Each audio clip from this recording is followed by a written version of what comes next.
Hi friends, welcome to our channel. Hello అందరికీ. ఈరోజు మనం ఇంట్లో రోజు ఉపయోగించే daily use English sentences at హోమ్ని నేర్చుకోబోతున్నాం. ఇవి మీకు ఇంగ్లీష్ మాట్లాడే నైపుణ్యాన్ని మెరుగుపరచడానికి చాలా ఉపయోగపడతాయి.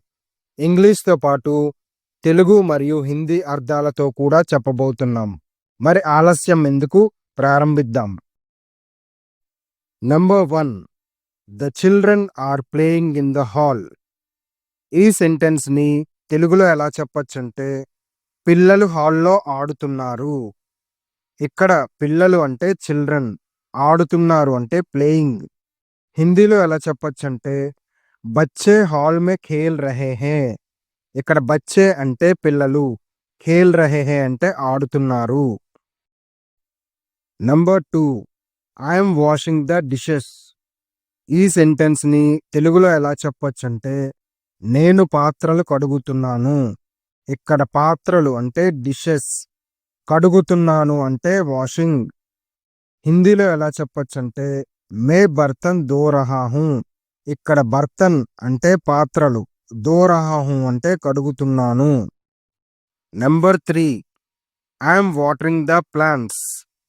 ఐఎమ్ వాటరింగ్ ద ప్లాంట్స్ అనే సెంటెన్స్ని తెలుగులో ఎలా చెప్పొచ్చంటే, నేను మొక్కలకు నీరు పోస్తున్నాను. ఇక్కడ మొక్కలు అంటే ప్లాంట్స్, నీరు పోస్తున్నాను అంటే వాటరింగ్. హిందీలో ఎలా చెప్పొచ్చంటే, మే పౌధోం కో పానీ దే రహా హూ. ఇక్కడ పౌధో అంటే ప్లాంట్స్, మొక్కలు, పానీ దే రహా హూ అంటే నీరు పోస్తున్నాను. నెంబర్ 4.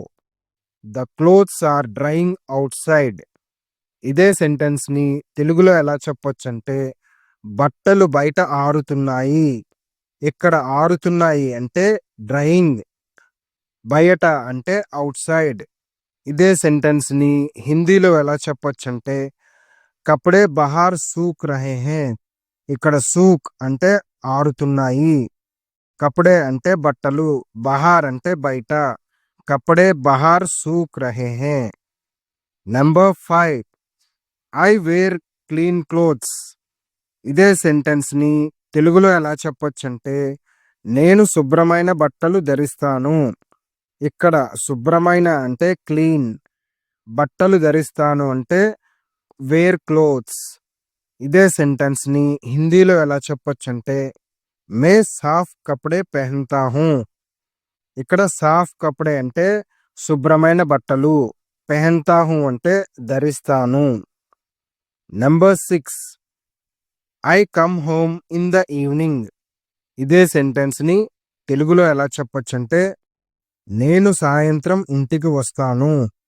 ఇక్కడ సాయంత్రం అంటే ఈవినింగ్, ఇంటికి వస్తాను అంటే కమ్ హోమ్. ఇదే సెంటెన్స్ని హిందీలో ఎలా చెప్పొచ్చంటే, మే షామ్ కో ఘర్ ఆతా హూ. ఇక్కడ షామ్ కో అంటే సాయంత్రం, ఘర్ ఆతా హూ అంటే ఇంటికి వస్తాను. Number 7. I drink tea with my family. ఇదే సెంటెన్స్ని తెలుగులో ఎలా చెప్పొచ్చంటే, నేను నా కుటుంబంతో టీ తాగుతాను. ఇక్కడ కుటుంబంతో అంటే ఫ్యామిలీ, టీ తాగుతాను అంటే డ్రింక్ టీ. ఇదే సెంటెన్స్ని హిందీలో ఎలా చెప్పొచ్చంటే, మే అప్నే పరివార్ కే సాత్ చాయ్ పీతా హూ. ఇక్కడ పరివార్ అంటే కుటుంబంతో, చాయ్ పీతా హూ అంటే టీ తాగుతాను. Number 8. I listen to songs in my room. ఇదే సెంటెన్స్ని తెలుగులో ఎలా చెప్పొచ్చంటే, నేను నా గదిలో పాటలు వింటాను. ఇక్కడ గదిలో అంటే రూమ్లో, పాటలు అంటే సాంగ్స్, వింటాను అంటే లిసన్. హిందీలో ఎలా చెప్పొచ్చంటే, మే అప్నే కమ్రే మే గానే సున్తా హూ. ఇక్కడ కమ్రే అంటే గదిలో, సున్తా హూ అంటే వింటాను, గానే అంటే songs. Number 9. Don't waste food.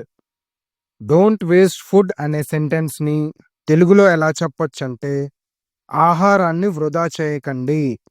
ఇక్కడ ఆహారం అంటే ఫుడ్, వృధా అంటే వేస్ట్. డోంట్ వేస్ట్ ఫుడ్ అనే సెంటెన్స్ని తెలుగులో ఆహారాన్ని వృధా చేయకండి అని చెప్పొచ్చు. హిందీలో ఎలా చెప్పొచ్చంటే ఖానా బర్బాద్ మత్ కరో. ఇక్కడ ఖానా అంటే ఆహారం, బర్బాద్ అంటే వృధా, మత్ కరో అంటే చేయకండి. ఖానా బర్బాద్ మత్ కరో అని హిందీలో చెప్పొచ్చు. Number 10, respect your parents. ఇదే సెంటెన్స్ని తెలుగులో ఎలా చెప్పొచ్చంటే మీ తల్లిదండ్రులను గౌరవించండి. ఇక్కడ గౌరవించండి అంటే రెస్పెక్ట్, తల్లిదండ్రులు అంటే పేరెంట్స్. హిందీలో ఎలా చెప్పొచ్చంటే అప్నే మాతా పితా కా సన్మాన్ కరో. ఇక్కడ సన్మాన్ అంటే గౌరవించండి, మాతాపిత అంటే తల్లిదండ్రులు. Number 11, drink water regularly. తెలుగులో ఎలా చెప్పొచ్చంటే క్రమంగా నీళ్లు తాగండి. ఇక్కడ క్రమంగా అంటే రెగ్యులర్లీ, నీళ్లు తాగండి అంటే డ్రింక్ వాటర్. హిందీలో ఎలా చెప్పొచ్చంటే నియమిత్ రూప్ సే పానీ పియో. ఇక్కడ నియమిత్ అంటే క్రమంగా, పానీ పియో అంటే నీళ్లు తాగండి. Number 12, speak politely. Speak politely అనే సెంటెన్స్ని తెలుగులో ఎలా చెప్పొచ్చంటే మర్యాదగా మాట్లాడండి. ఇక్కడ మర్యాదగా అంటే పొలైట్లీ, మాట్లాడండి అంటే స్పీక్. స్పీక్ పొలైట్లీ అనే సెంటెన్స్ని తెలుగులో మర్యాదగా మాట్లాడండి అని చెప్పొచ్చు. హిందీలో ఎలా చెప్పొచ్చంటే వినమ్రతా సే బాత్ కరో. ఇక్కడ వినమ్రత అంటే మర్యాదగా, బాత్ కరో అంటే మాట్లాడండి. Number 13, wash your hands before eating. Wash your hands before eating అనే సెంటెన్స్ని తెలుగులో ఎలా చెప్పొచ్చంటే తినే ముందు చేతులు కడగండి. ఇక్కడ తినే ముందు అంటే బిఫోర్ ఈటింగ్, చేతులు కడగండి అంటే వాష్ హ్యాండ్స్. ఇక్కడ చేతులు అంటే హ్యాండ్స్, కడగండి అంటే వాష్. ఇదే సెంటెన్స్ని హిందీలో ఎలా చెప్పొచ్చంటే ఖానే సే పెహలే హాత్ ధువో. ఖానే సే పెహలే అంటే తినే ముందు, హాత్ ధువో అంటే చేతులు కడగండి. Number 14, boil the water. Boil the water అనే సెంటెన్స్ని తెలుగులో ఎలా చెప్పొచ్చంటే నీళ్లు మరిగించండి. ఇక్కడ నీళ్లు అంటే వాటర్, మరిగించండి అంటే బాయిల్. హిందీలో ఎలా చెప్పొచ్చంటే పానీ ఉబాలో. ఇక్కడ పానీ అంటే నీళ్లు, ఉబాలో అంటే మరిగించండి. Number 15, take a bath everyday. Take a bath everyday అనే సెంటెన్స్ని తెలుగులో ఎలా చెప్పొచ్చంటే ప్రతిరోజు స్నానం చెయ్యండి. ఇక్కడ ప్రతిరోజు అంటే ఎవ్రీడే, స్నానం చెయ్యండి అంటే టేక్ ఎ బాత్. హిందీలో ఎలా చెప్పొచ్చంటే రోజ్ నహావో. రోజ్ అంటే ప్రతిరోజు, నహావో అంటే స్నానం చెయ్యండి. Number 16, keep the alarm for 6 o'clock.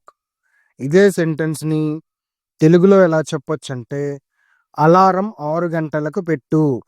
ఇక్కడ 6 గంటలకు అంటే 6 o'clock, పెట్టు అంటే కీప్. ఇదే సెంటెన్స్ని హిందీలో ఎలా చెప్పొచ్చంటే అలారం 6 బజే కే లియే లగావో. ఇక్కడ 6 బజే కే లియే అంటే 6 గంటలకు, లగావో అంటే పెట్టు.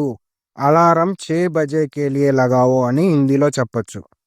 Number 17, come and SIT for lunch. ఈ సెంటెన్స్ని తెలుగులో ఎలా చెప్పొచ్చంటే రా భోజనానికి కూర్చో. ఇక్కడ రా అంటే కమ్, భోజనానికి కూర్చో అంటే భోజనానికి. Number 17, come and SIT for lunch. ఇదే సెంటెన్స్ని తెలుగులో ఎలా చెప్పొచ్చంటే రా భోజనానికి కూర్చో. ఇక్కడ రా అంటే కమ్, భోజనానికి అంటే లంచ్కి, కూర్చో అంటే సిట్. హిందీలో ఎలా చెప్పొచ్చంటే ఆవ్ ఖానా ఖానే బేటో. ఇక్కడ ఆవ్ అంటే రా, ఖానా ఖానే అంటే భోజనం తినడానికి, బేటో అంటే కూర్చో. ఆవ్ ఖానా ఖానే బేటో. Number 18, don't talk while eating. Don't talk while eating అనే సెంటెన్స్ని తెలుగులో ఎలా చెప్పొచ్చంటే తింటూ మాట్లాడకు. ఇక్కడ తింటూ అంటే వైల్ ఈటింగ్, మాట్లాడకు అంటే డోంట్ టాక్. హిందీలో ఎలా చెప్పొచ్చంటే ఖాతే సమయ్ బాత్ మత్ కరో. ఇక్కడ ఖాతే సమయ్ అంటే తింటున్నప్పుడు, బాత్ మత్ కరో అంటే మాట్లాడకు. ఖాతే సమయ్ బాత్ మత్ కరో అని హిందీలో చెప్పొచ్చు. Number 19 help me clean the table. Help me clean the table అనే సెంటెన్స్ని తెలుగులో ఎలా చెప్పొచ్చు అంటే టేబుల్ శుభ్రం చేయడానికి సహాయం చేయి. ఇక్కడ శుభ్రం చేయడానికి అంటే క్లీన్ చేయడానికి, సహాయం చెయ్యి అంటే హెల్ప్ మీ. దేనికి శుభ్రం చేయడానికి? టేబుల్ శుభ్రం చేయడానికి సహాయం చెయ్యి. ఇదే సెంటెన్స్ని హిందీలో ఎలా చెప్పొచ్చు అంటే మేజ్ సాఫ్ కర్నే మే మదద్ కరో. ఇక్కడ మేజ్ అంటే టేబుల్, సాఫ్ కర్నే అంటే శుభ్రం చేయడానికి, మదద్ కరో అంటే హెల్ప్ చెయ్యి. మేజ్ సాఫ్ కర్నే మే మదద్ కరో. Number 20 keep the books on the table. ఇదే సెంటెన్స్ని తెలుగులో ఎలా చెప్పొచ్చు అంటే పుస్తకాలను టేబుల్ మీద పెట్టు. ఇక్కడ పుస్తకాలు అంటే బుక్స్, టేబుల్ మీద పెట్టు అంటే కీప్ ఆన్ ద టేబుల్. మీద అంటే ఆన్, పెట్టు అంటే కీప్. ఇదే సెంటెన్స్ని హిందీలో ఎలా చెప్పొచ్చు అంటే కితాబే మేజ్ పర్ రఖో. ఇక్కడ కితాబే అంటే పుస్తకాలు, మేజ్ పర్ అంటే టేబుల్ మీద, రఖో అంటే పెట్టు. కితాబే మేజ్ పర్ రఖో అని హిందీలో చెప్పొచ్చు. ఈ వీడియో మీకు నచ్చిందని అనుకుంటున్నా. ఇలాంటి మరిన్ని ఇంగ్లీష్ నేర్చుకునే వీడియోల కోసం మా ఛానల్ను లైక్ చేయండి, షేర్ చేయండి, సబ్స్క్రైబ్ చేయండి. ప్రతిరోజు కొత్త వాక్యాలు నేర్చుకుంటూ ఇంగ్లీష్ మాట్లాడటంలో ఆత్మవిశ్వాసం పెంచుకోండి. తర్వాతి వీడియోలో కలుద్దాం. Let's meet again in another video. Thank you so much.